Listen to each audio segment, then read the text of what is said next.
Selamat siang, Assalamualaikum warahmatullahi wabarakatuh. Waalaikumsalam warahmatullahi wabarakatuh. Waalaikumsalam warahmatullahi wabarakatuh. Oke, selamat datang di kelas eksplorasi dan visualisasi data.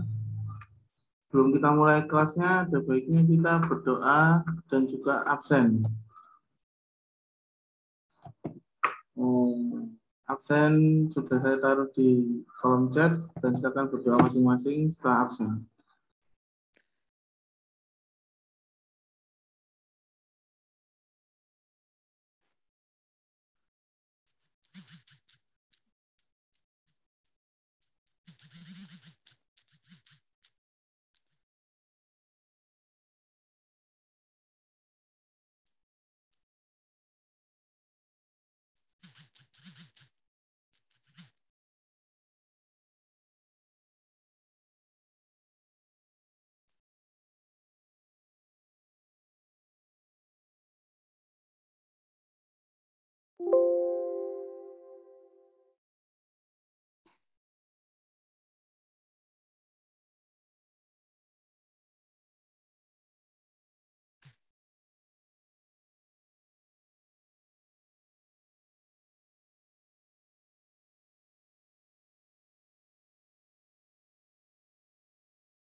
Oke, sudah selesai absen semua?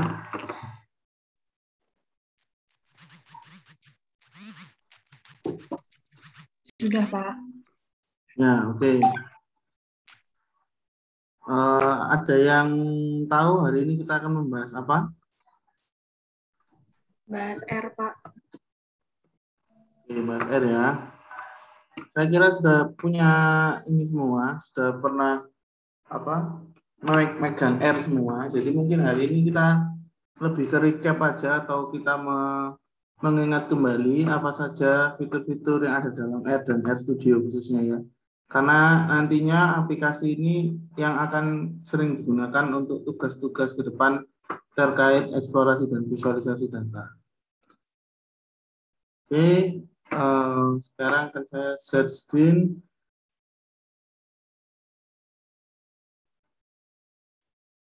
Ini.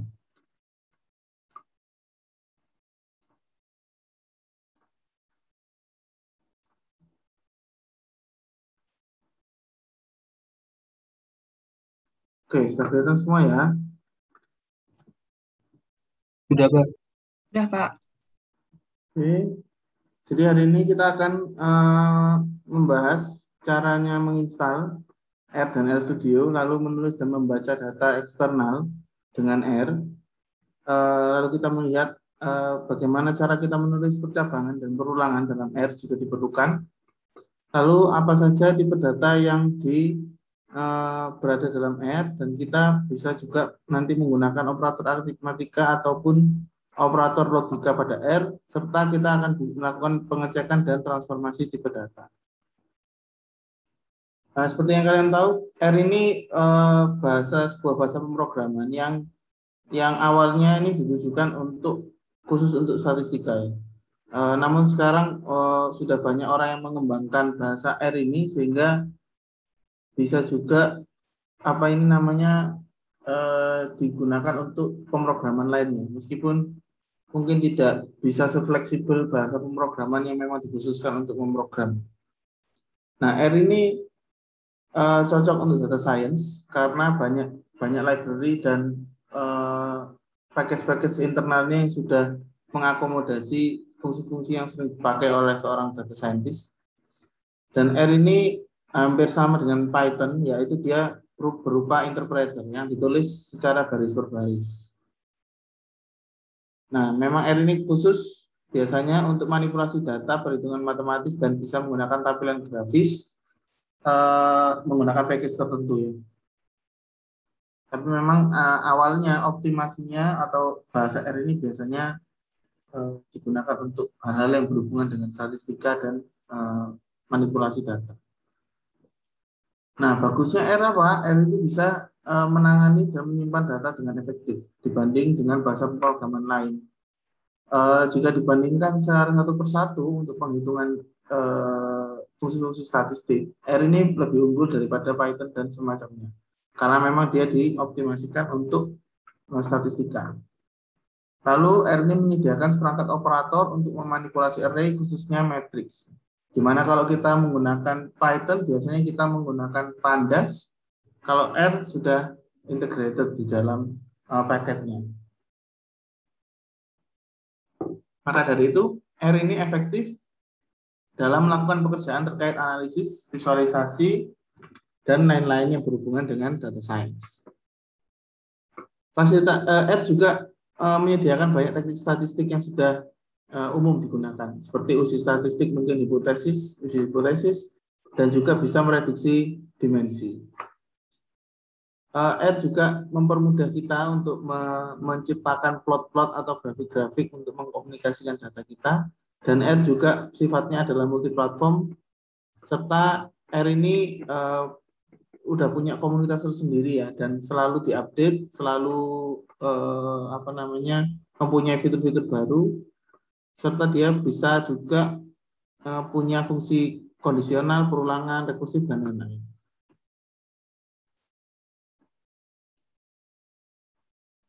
R ini gratis ya, open source, jadi banyak kontributornya. Kalian bisa mencoba bahkan fitur-fitur yang mungkin belum dirilis secara resmi di R.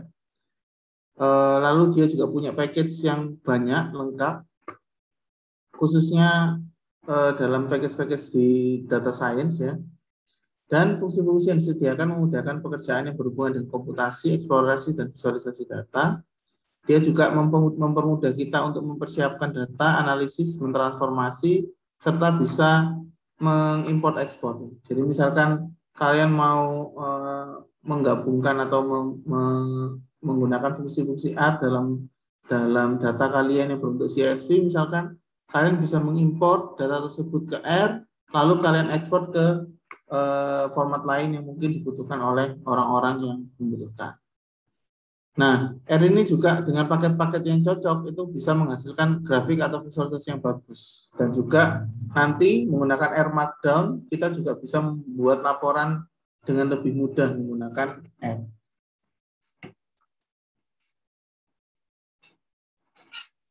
Oke, karena kemarin tugas praktikumnya adalah menginstal R ya, jadi bisa mungkin sekalian dibuka R Studio-nya. Dan sekalian dicoba fungsi-fungsi yang ada di dalam R itu apa. Di R itu biasanya ada yang namanya, saya sambil buka juga. Ada yang namanya bagian editor dan bagian interpreter.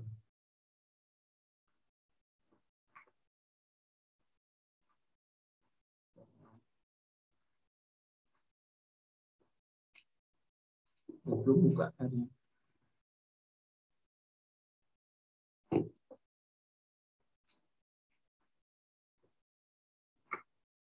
Nah, biasanya R itu yang dipakai kalau mau langsung bisa langsung pakai yang interpreter ini.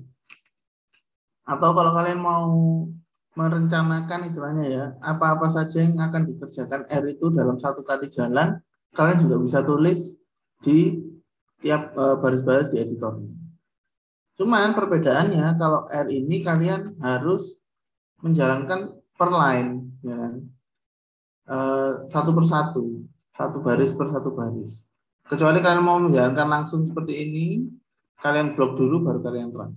Itu bedanya mungkin dengan bahasa pemrograman lain. Di mana bahasa pemrograman lain itu biasanya kalau sudah ada skripnya, itu kalian bisa langsung menjalankan dan dia langsung jadi satu gitu. Meskipun memang dalam kenyataannya dia urut, tapi kalau R itu dia nggak akan apa namanya, menjalankan dari atas ke bawah. Dan juga R ini mempunyai istilahnya kernel ya, mempunyai kernel. Yang mana kernelnya itu selalu aktif di sini dan bentuknya adalah R data. Di mana ketika kalian itu menghapus atau tidak menjalankan, misalkan di sini ada membuat data frame di sini ya, kalian tidak menjalankan ini lagi, itu mereka sudah ingat bahwa ada namanya data frame yang dengan data ini. Jadi itu perbedaannya R mungkin ya dengan bahasa pemrograman yang lain. Oke, saya ganti share lagi.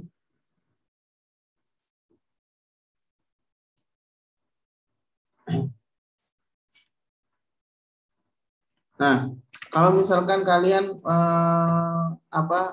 sedang nulis R ya, sedang memprogram menggunakan R, terus kalian ingin mengingat-ingat misalkan langkah-langkah apa saja yang harus saya lakukan dalam script ini, itu kalian bisa menggunakan komen, di mana sebelum suatu section atau menandai section ini kalian bisa menulis apa yang mau kalian lakukan di bawah ini. Itu intinya supaya kalian ingat ya, kira-kira data itu harus diapakan dulu gitu ya. Misalkan ini saya beri contoh.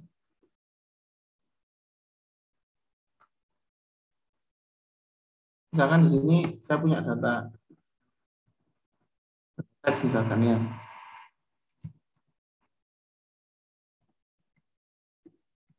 Nah, di bawah sini saya akan melakukan import data. Terus kalian tulis kodenya import data di sini misalkan. Lalu bawahnya misalkan setelah import kalian harus apakan. Misalkan saya harus cleaning.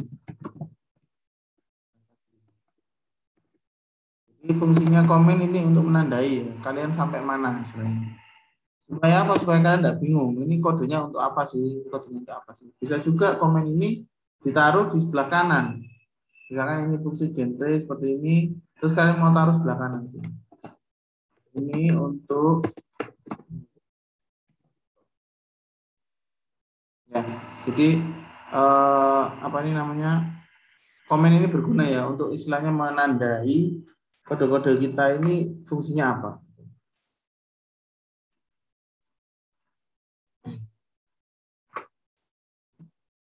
Nah, dalam R itu untuk mendeklarasikan variabel kita menggunakan biasanya tanda panah ini ya. Cuman kalau pakai sama dengan itu juga bisa. Cuman kadang-kadang orang itu sudah biasa menggunakan R, jadi dia suka untuk menggunakan tanda panah ke kiri. Tanda panah ini kalau nggak salah ya saya, itu juga bisa dijalankan ke kanan. Cuman mungkin nanti bingung. Jadi kalau mau menulis R, mendefinisikan suatu variabel, mendeklarasikan suatu variabel, kita bisa menggunakan tanda panah. Untuk mencetak, kita pakai perintah print. Nah, tapi ada aturan-aturan untuk menamai variabel R. R itu harus dimulai dengan huruf dan dapat berupa kombinasi huruf, angka, titik, dan garis bawah. Kalau misalkan variabelnya itu kalian mulai dengan tanda titik, dia tidak boleh diikuti oleh angka, dan nama variabel tidak boleh diawali dengan angka atau garis bawah. Misalkan kamu ngasih variabel namanya 123, itu lebih baik didahului oleh huruf atau tanda titik. Nah, nama variabel dalam R ini juga case sensitif, di mana huruf besar itu berpengaruh. Jadi misalkan usia U-nya besar sama usia besar semua, misalkan itu adalah 3 variabel yang berbeda dalam R. Dan juga kata-kata default seperti true, false, null, if, dan lain-lain, atau kata-kata yang hubungannya dengan fungsi lain, itu tidak bisa digunakan sebagai nama variabel. Nah, ini mungkin tidak perlu dihafal seperti apa ya, karena kan kita nanti kebanyakan membuat code-nya menggunakan RStudio, di mana dia sudah punya istilahnya precaution, di mana kita tidak perlu takut salah untuk menamai variabel. Nah, di R itu ada 5 tipe data. Ada yang tipe data numerik, yaitu bisa mencakup angka desimal dan angka biasa atau bilangan bulat. Terus ada juga integer, di mana ada L-nya. Nah, L ini menyatakan bilangan bulat di situ. Lalu ada kompleks, di mana ada bagian imajiner dari angka tersebut. Lalu juga ada string atau karakter. Kalau di R itu namanya karakter ya, itu dia diapit oleh tanda petik. Nah, meskipun di sini ada 11,5, di sini dia tetap dianggap sebagai karakter karena dia diapit oleh tanda petik. Lalu juga ada variabel logic atau boolean yang isinya adalah true dan false. Di dalam R itu juga bisa menggunakan operasi matematika, di mana dia pertama mempunyai fungsi min dan max ya untuk menentukan nilai tengah, terendah atau tertinggi, di mana pasti kita nanti butuh kalau menemui suatu data. Lalu dia juga punya square root atau akar kuadrat dari suatu angka STRT. Ada juga absolut positif dari suatu angka. Lalu ceiling dan floor untuk membulatkan bilangan. Dan sebenarnya masih banyak operasi matematika lain yang mungkin nanti kalian butuhkan ketika kalian mengolah data. Cuma nanti kalau saya tulis di sini semua nanti ya capek ya bacanya ya.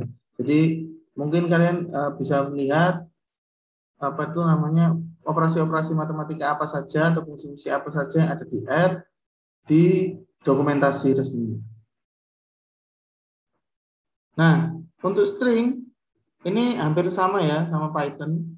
Kalau di string itu dia untuk menyimpan suatu nilai teks. Nah, biasanya string ini dikelilingi tanda kutip ya, seperti tadi. Jadi meskipun isinya adalah angka, itu tetap dianggap string karena apa? Karena dia dikelilingi tanda kutip. Untuk menggabungkan dua string, itu kita bisa pakai fungsi base. Jadi nanti dia akan menjadi satu. Nah, ini lanjutan operator matematika yang tadi. Kalau tadi adalah fungsi, yang sekarang adalah operator. Seperti biasa, operatornya mempunyai fungsi penjumlahan, pengurangan, perkalian, dan pembagian. Dia juga mempunyai fungsi eksponen atau pangkat menggunakan tanda pangkat biasa. Kalau mungkin kita biasanya ketemu dengan bintang 2 kali, ini pangkat biasa. Lalu R juga mempunyai fungsi modulus, di mana kita bisa mengecek sisa pembagian.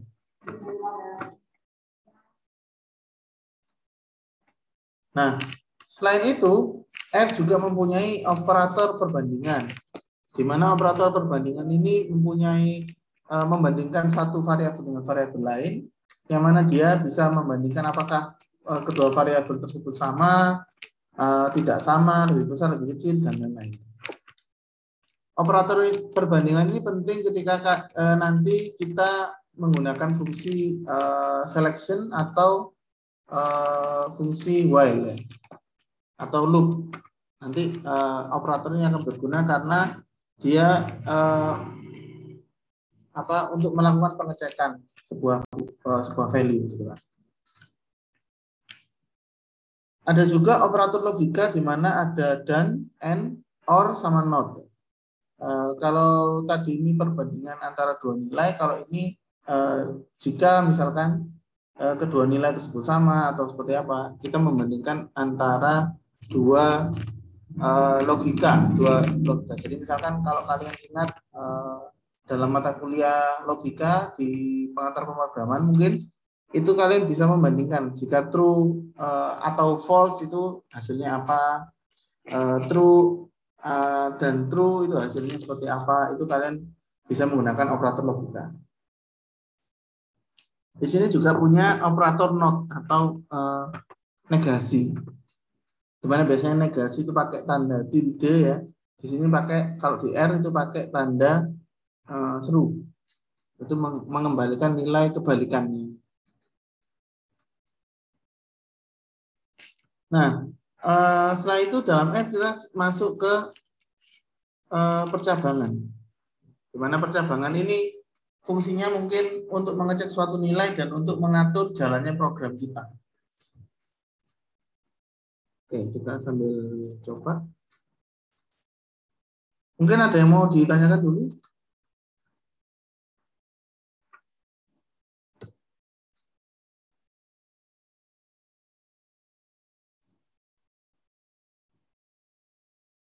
Belum ada mungkin, Pak. Oke, kalau belum ada, soalnya ini saya kira sudah biasa ya sebenarnya menggunakan R ya. Jadi kita sekedar mengulang saja. Misalkan sini saya punya variabel A, saya kasih nilai 5, saya punya variabel B, saya kasih nilai 9, lalu saya membuat if. Jika A dengan B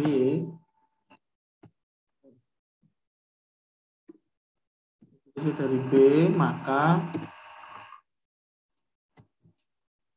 kalau R itu pakai kurung awal. Jika A kurang dari B, maka saya menampilkan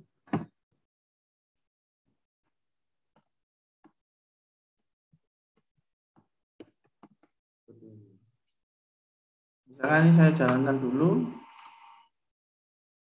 Tahunya gimana kalau A ini sudah saya jalankan, kita bisa cek di global environment ini. Nah, ini kalau sudah ada A, sudah tersimpan berarti A-nya adalah 5. Lalu B-nya kita run juga supaya tersimpan di sini, B-nya sama dengan 9.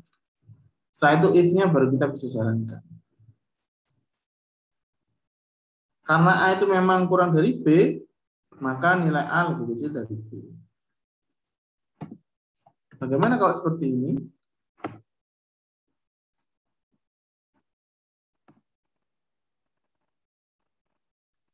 Kira-kira apa yang terjadi? Dia bisa jawab.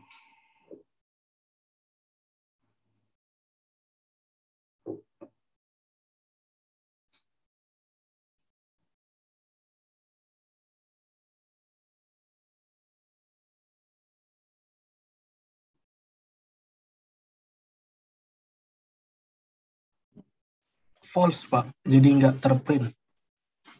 Oke. Kalau nggak error karena saling ini. Siapa yang jawab? Idris, Pak.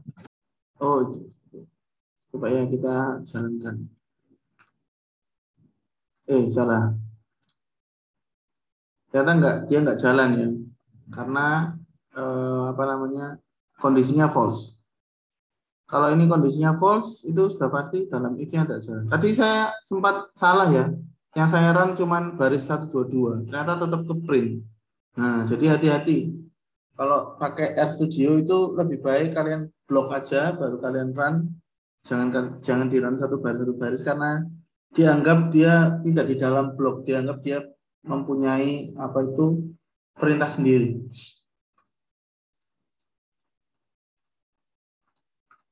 Oke, jadi karena ini tadi sudah kita menggunakan operator logik, ya, logika, dan juga menggunakan perbandingan, itu khususnya bisa dipakai dalam if.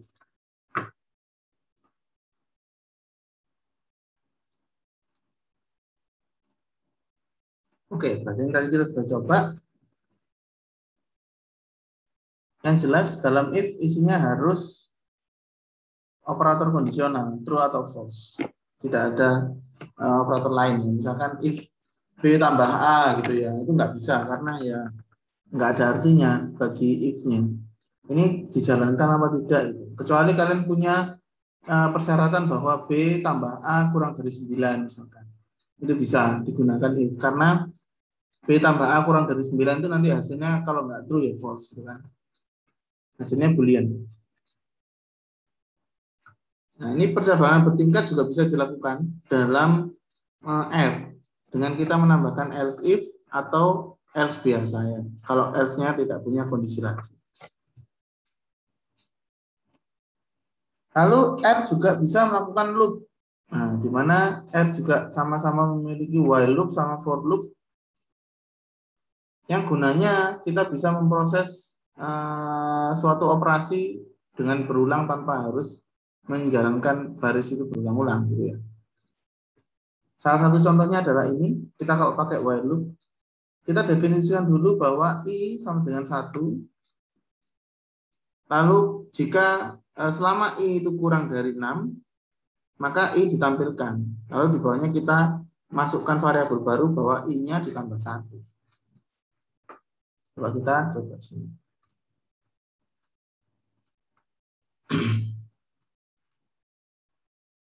Misalnya di sini saya punya I. Kalau di sini kalian lihat bahwa I di sini sama dengan 7 ya. Nah, jadi sudah tersimpan di sesi saya yang dulu, masih diingat-ingat sama dia 7. Tapi kalau saya jalankan lagi, dia akan berubah jadi 1 lagi. Nah, ini selama I kurang dari 6, maka saya mau tekan I-nya berapa?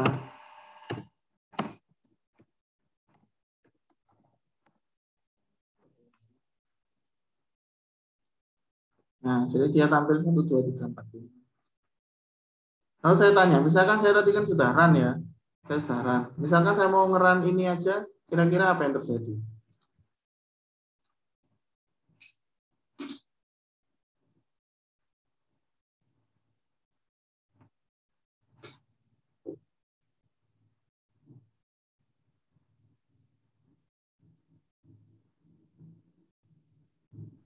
Gak jalan, Mbak. Kenapa aku nggak jalan, Mas? I-nya udah 6 soalnya. Oh, gitu. Masih kesimpan 6. Oke, gimana berarti caranya kalau saya mau menjalankan if-nya lagi? I-nya ikut apa di run juga. Oke. Baik, kita lihat ya. Kalau misalkan tadi kan kita menjalankan while ini. Dan kita run lagi. Nah, dia nggak bisa jalan. Karena apa? Karena dia anggap I-nya sudah 6. Jadi tidak ada yang dilakukan. Kecuali kita menjalankan dari I-nya ini dulu. Dia akan mengulang lagi dari awal. Jadi itu ya, tetap hati-hati kalau menggunakan RStudio.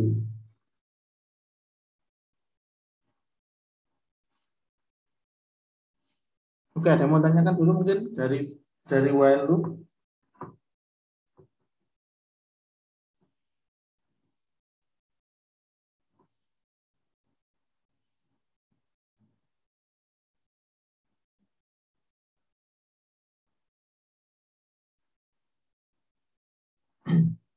Oke, nggak ada ya. Kita lanjutkan ke for loop.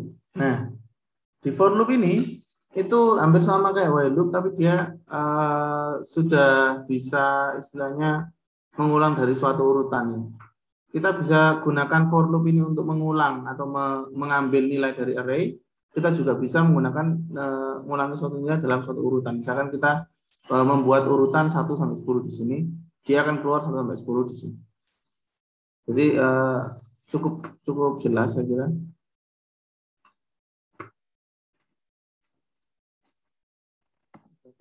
Di sini.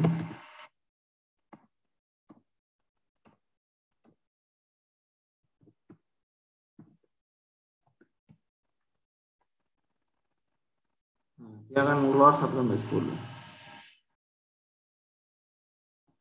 Jadi kayaknya nggak terlalu sulit ya.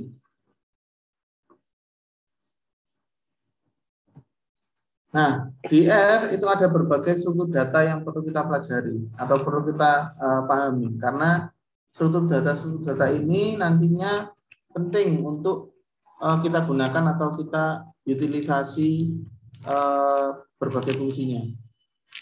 Ada yang namanya vektor, yaitu daftar item atau list, ya mirip list tapi tipenya sama. Misalkan angka ya angka semua, terus kalau teks ya teks semua gitu ya. Terus ada juga list yang mana dia bisa berisi tipe data berbeda.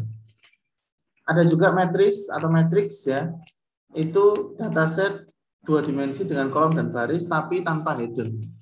Ingat-ingat ya, bedanya nanti matriks sama data frame itu adalah kalau matriks dia tidak punya header. Dia nggak punya nama kolom istilahnya ya. Kalau array dia kalau di R ya, itu memiliki lebih dari 2 dimensi. Bisa 2 dimensi, bisa lebih. Misalkan array 3 dimensi, 4 dimensi, sampai berbagai dimensi. Kalau data frame, itu adalah data yang ditampilkan dalam format table. Yang sebenarnya dia adalah mirip matriks. Cuman data frame itu mempunyai nama kolom. Misalkan kalian sudah biasa menggunakan pandas kalau di Python, nah data frame pandas kan namanya data frame. Itu sebenarnya dia mengadopsi dari struktur datanya R. yang mana data frame ini sering digunakan untuk mengolah data, ya, khususnya data 2 dimensi. Lalu ada faktor untuk mengkategorikan suatu data yang ada dalam sebuah dataset. Misalkan nanti ada 10 data dengan 3 data yang sama, nanti sama faktor dikumpulkan jadi satu dan diberikan level. Contoh yang pertama kita akan coba vektor ya. Di vektor ini gampang sebenarnya, kita cuma pakai perintah C ini, dia akan nanti menjadi fruits. Coba. Misalkan buah, sign, semangka, pisang, dan pir. Kalau kita jalankan di sini, dia akan tersimpan di environment. Yang mana environment ini dia akan mengingat-ingat bahwa ada variabel namanya buah yang isinya adalah karakter dengan semangka, pisang, dan pir. Kalau kita tampilkan dia seperti apa, kita bisa buah di sini. Nah, dia akan menampilkan semangka, pisang, pir. Seperti itu ya. Lalu kita juga bisa melihat panjang. Kira-kira berapa sih jumlah elemen yang ada di buah, kita bisa pakai length. Ternyata ada 3 elemen, gitu ya. Kita juga bisa membuat yang numerik.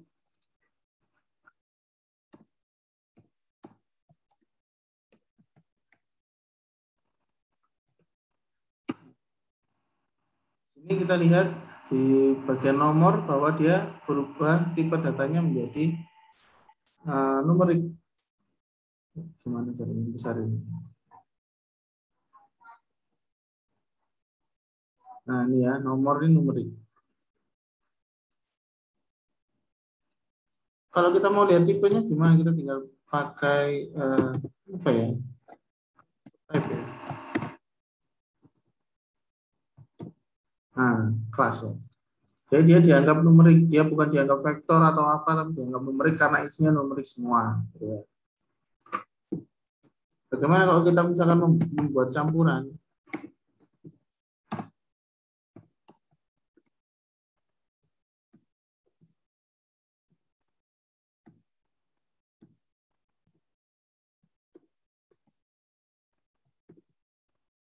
Ternyata dia tetap bisa, tapi dia semua dianggap menjadi satu, yaitu dianggap sebagai karakter. Di sini. Kalau kita lihat, dia dianggap sebagai karakter. Meskipun saya di sini tidak mendefinisikan string ya.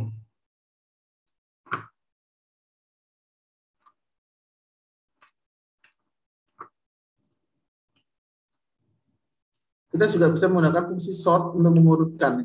Jadi misalkan ada data yang tidak urut dan kalian ingin melihat datanya dalam bentuk yang urut, kalian bisa menggunakan sort.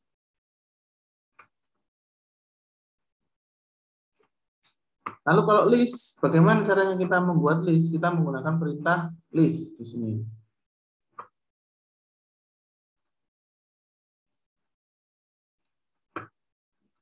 Jadi misalkan saya membuat list buah ini, yang mana juga ada nomornya, kan list kan tadi dia bilang punya ini ya, punya apa itu istilahnya, bisa menyimpan banyak data, misalkan banyak dua tipe data yang berbeda. Misalkan.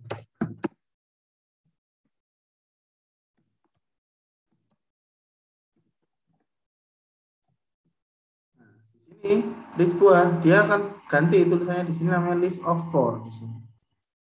Dan ini bisa kita klik juga untuk melihat list buahnya apa saja, isinya apa, tipe datanya apa. Isinya. Ini perbedaan mendasar ya, list sama vektor. Kalau list itu dia isinya banyak. Enggak hanya apa itu istilahnya? Enggak hanya apa itu karakter atau enggak hanya angka, dia bisa campur. Oke.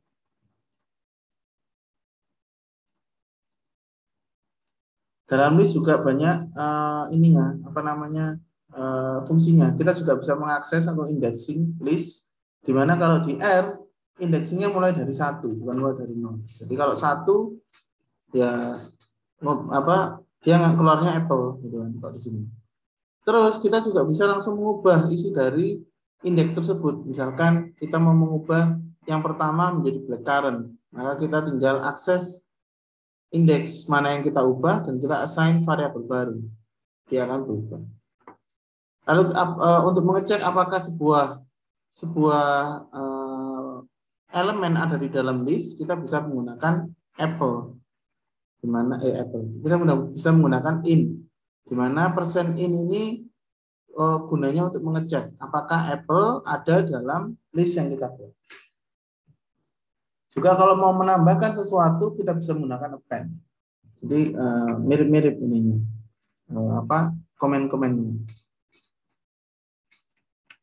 Nah, sekarang kita coba membuat matriks. Di mana matriks itu adalah sebuah tipe data 2 dimensi yang tidak mempunyai header. Dan isinya juga salah satu tipe data saja, bisa campur. Misalkan kita membuat matriks isinya angka, di mana kita bisa mendefinisikan berapa jumlah baris dan berapa jumlah kolomnya. Misalkan ini 1, 2, 3, 4, 5, 6 ya.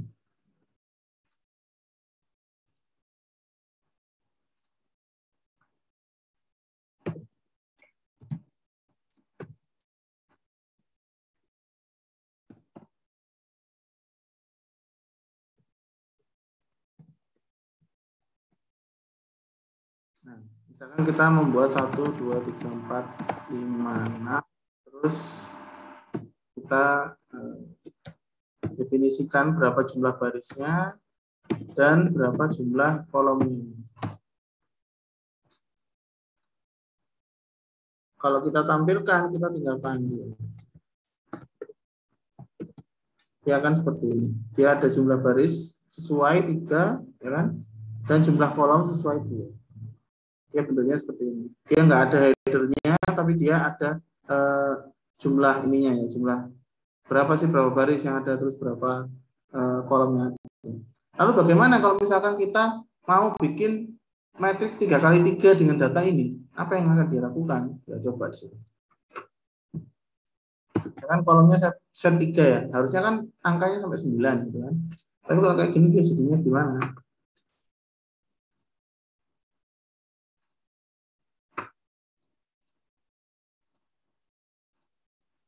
Nah, ternyata dia akan mengulang.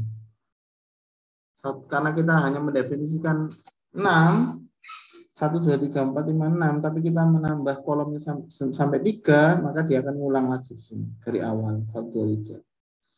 Lalu gimana kalau kita kurangi?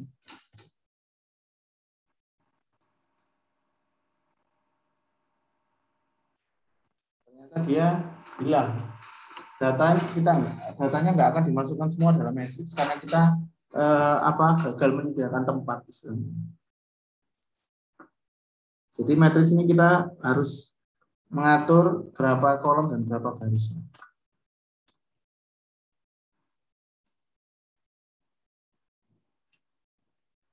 Untuk mengakses item kita juga bisa mendefinisikan row dulu, baru kolomnya dari sini.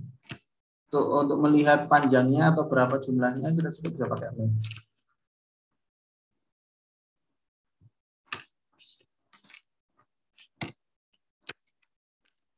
Nah, untuk membuat array itu sama ya, mirip seperti yang tadi, tapi kalau array itu misalkan kalian mau nulis 1 sampai 24 itu bisa tulis kayak gini biasa, dia akan jadi array.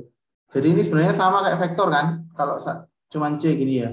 Tapi array juga bisa pakai 2 dimensi, di mana kita bisa menggunakan perintah array di sini. Kita lihat array yang mana, lalu kita atur dimensinya, berapa baris, berapa baris, berapa kolom, dan ketebalannya berapa. Misalkan kita membuat seperti ini ya, 1 sampai 24 ya. Kita coba.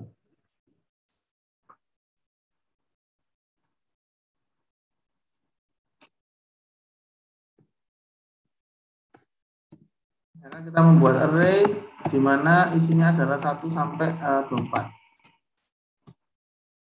Kita lihat dulu bentuknya seperti apa yang sekarang. Nah, cukup standar ya, dia lurus satu dimensi. Lalu kita mau mencoba array dengan 3 dimensi. Karena kalau 2 dimensi kan tadi matriks sudah kelihatan. Kita coba array. Terus datanya apa? Datanya karena kita sudah punya dalam ini array, kita pakai ini.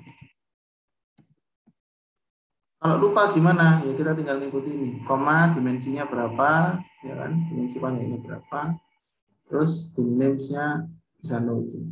Atau kalian bisa mengikuti yang ada di PPT.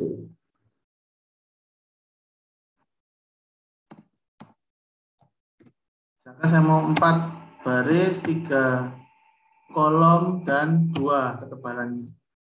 Berarti kalau dikalikan itu berapa? 6 kali 4, 24 ya. Pas ya isinya, 124. Nah, kita coba lihat bagaimana bentuknya dimensinya. Ternyata dia bentuknya seperti ini.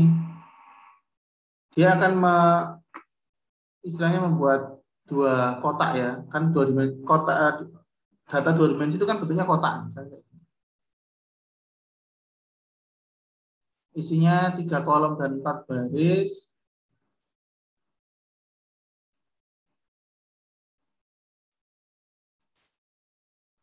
Nah, ini kotak yang pertama, dia ditulis di sini, kotak yang pertama.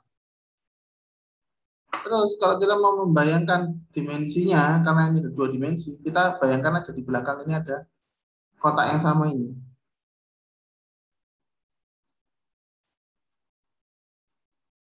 Nah, sorry ya, gambarnya jelek ya, anggap aja ini kayak kubus gitulah ya.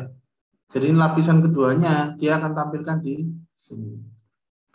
Makanya dia di-explode ya istilahnya, ditampilkan satu persatu. Ini layer 1, ini lapis 1, ya. Lapis 1, lapis 2. Gimana kalau 4 dimensi? Ya bisa dibayangkan sendiri, nanti dalam lapisannya itu ada lapisannya lagi. Nah, sayangnya kita sebagai manusia itu tidak bisa membayangkan ya dimensi lebih dari 3 ya, karena kita hidupnya ya di dunia yang 3 dimensi saja.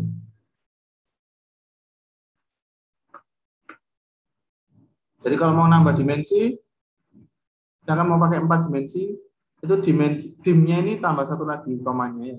Jadi itu lebih dari 3 dimensi. Kalau ini ada 3, berarti ini dimensinya baru 3 gitu kan. Nah, untuk mengakses gimana caranya? Ya sudah gampang, tinggal cari kalian mau di baris berapa, mau di kolom berapa, dan di dimensi yang berapa.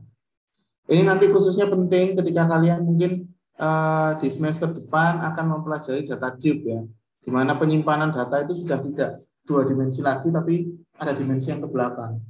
Jadi kalian mau mencari baris ke lapis kemana gitu, untuk menghemat data. Untuk menampilkan kalian juga bisa pakai for untuk menampilkan satu persatu. Kalau tidak mau menampilkan per istilahnya per elemen tadi ya, atau per lapis tadi. Nah, mungkin saya mau tanyakan dulu sebelum kita masuk data frame. Izin bertanya, Pak. Ya, silakan. Dimensi di sini tadi itu yang ketebalannya ini ya, Pak, setelah kolom sama barisnya. Ya, kalau itu 3 dimensi, maka dimensi yang ketiga itu adalah ketebalannya. Ya, baik. Terima kasih, Pak. Jadi mungkin masih ingat, kalau masih ingat ada pelajaran, nggak tahu ya, saya SMA atau kapan ya. Itu kan kalau sebuah bidang datar 2 dimensi, itu kan sumbunya ini ya, X sama Y ya. Nah, kalau kita mau menambahkan dimensi ketiga, itu kan ada dimensi yang ke sana. Ini kan namanya sumbu Z.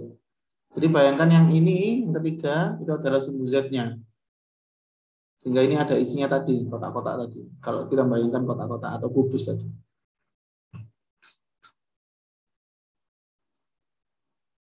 Oke, ada mau tanyakan lagi mungkin? Oke, kalau nggak ada kita masuk ke data frame ya.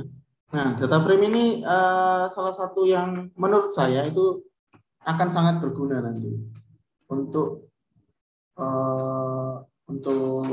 data science ya. Karena memang kita sebenarnya jarang untuk memproses data lebih dari 2 dimensi. Yang paling sering ditemui nantinya pasti kebanyakan 2 dimensi. Dan kebanyakan data 2 dimensi itu bentuknya adalah tabel. Yang mana tabel itu mempunyai namanya header atau nama kolom. Nah, untuk membuat data frame, misalkan kalian tidak punya aplikasi CSV atau kepingin bikin data frame dari R, itu kalian bisa pakai ini, data frame. Dan kalian menentukan untuk tiap nama variabel di sini ya, itu adalah nama kolomnya, dan kalian bisa isi datanya apa saja. Oke, sekarang kita coba.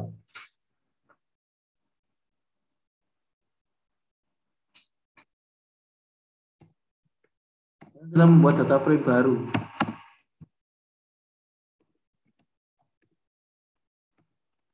Mana misalkan isinya adalah apa ini namanya mobil.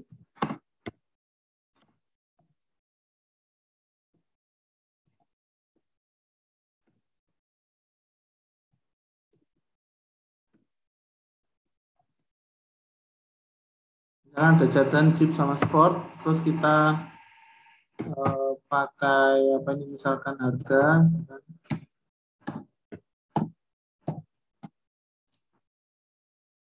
Ini dalam dolar ya maksudnya ya, dalam dolar.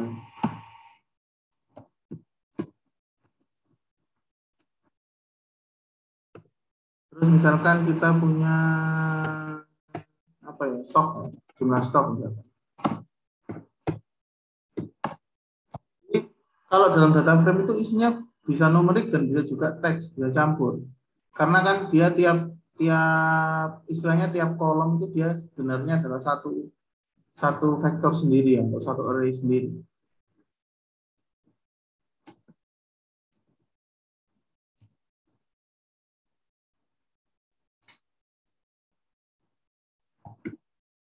Tidak seperti ini, kita coba temukan.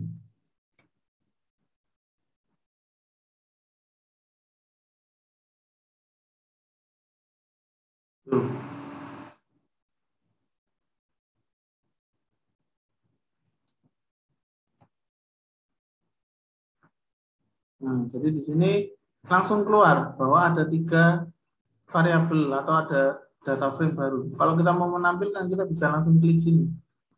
Dia akan langsung bentuknya seperti ini.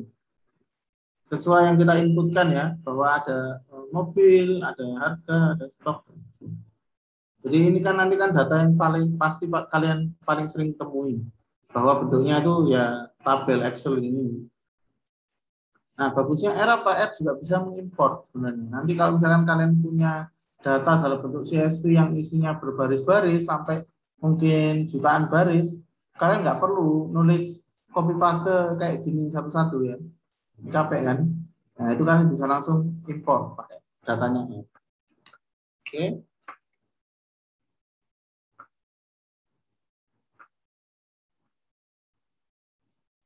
Nah, untuk mengakses kita juga bisa langsung menggunakan indeks atau menggunakan header-nya. Misalnya kita mau akses durasinya aja, nih kalau di sini ya, itu kita bisa pakai. Atau kita bisa summarize juga untuk menunjukkan kira-kira deskriptif statistik dari data itu apa.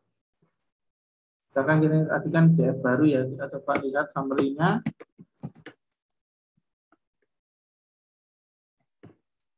Nah, bisa langsung keluar bahwa di sini ada 3 tipe mobil dengan nama berbeda-beda.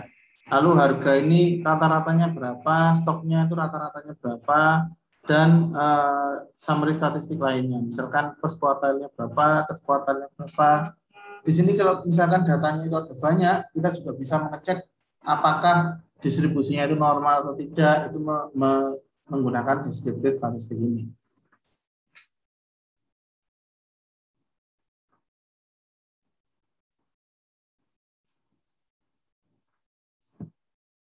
Nah, sekarang masuk ke faktor. Faktor ini sebenarnya apa ya? Untuk mengelompokkan istilahnya atau melihat unique values. Jadi misalkan ya kita punya ribuan data tapi kita nggak tahu unique values-nya apa saja, dan kita nggak terlalu capek untuk menita ini satu-satu. Itu kita bisa menggunakan faktor untuk melihat apa itu istilahnya unique values. Contohnya mungkin seperti ini.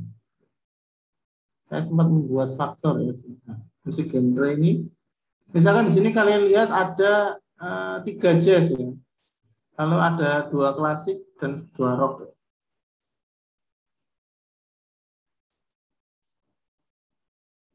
Lalu kita lihat seperti apa.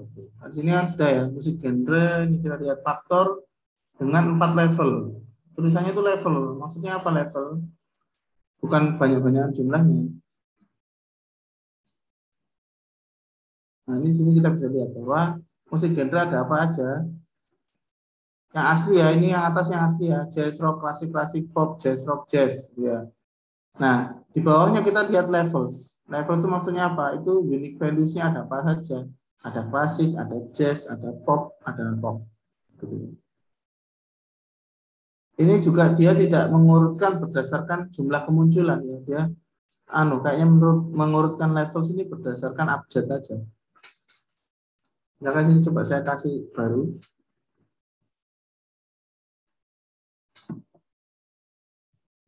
Avant-garde gitu ya. Ada yang tahu mungkin genre avant-garde.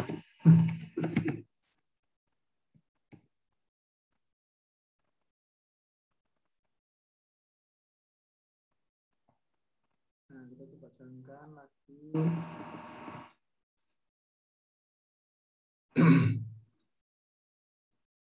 Nah, jadi itu levelsnya dia mengurutkan berdasarkan abjad ya. Bukan hanya jumlah kemunculannya, tidak berdasarkan jumlah kemunculan. Jadi gunanya faktor itu hanya untuk melihat unique values apa saja isinya gitu.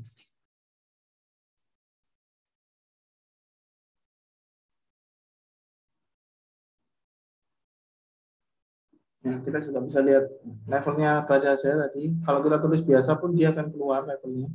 Lalu kita juga bisa mengganti isinya. Cuman ya untuk mengganti isi itu tidak disarankan ya untuk faktor ya, karena akan sulit nanti mappingnya dia kemana. Jadi kalau mau menggunakan apa itu istilahnya penggantian gitu, mendingan pakai list atau pakai vektor atau pakai array. Oke. Sebenarnya materinya sudah selesai kalau untuk PPT saya. Mungkin sekarang bisa kalian coba buka modul.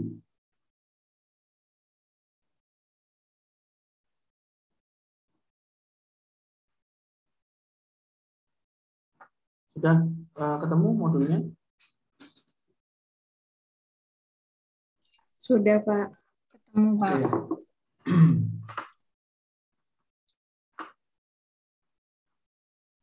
Oke, benar ya.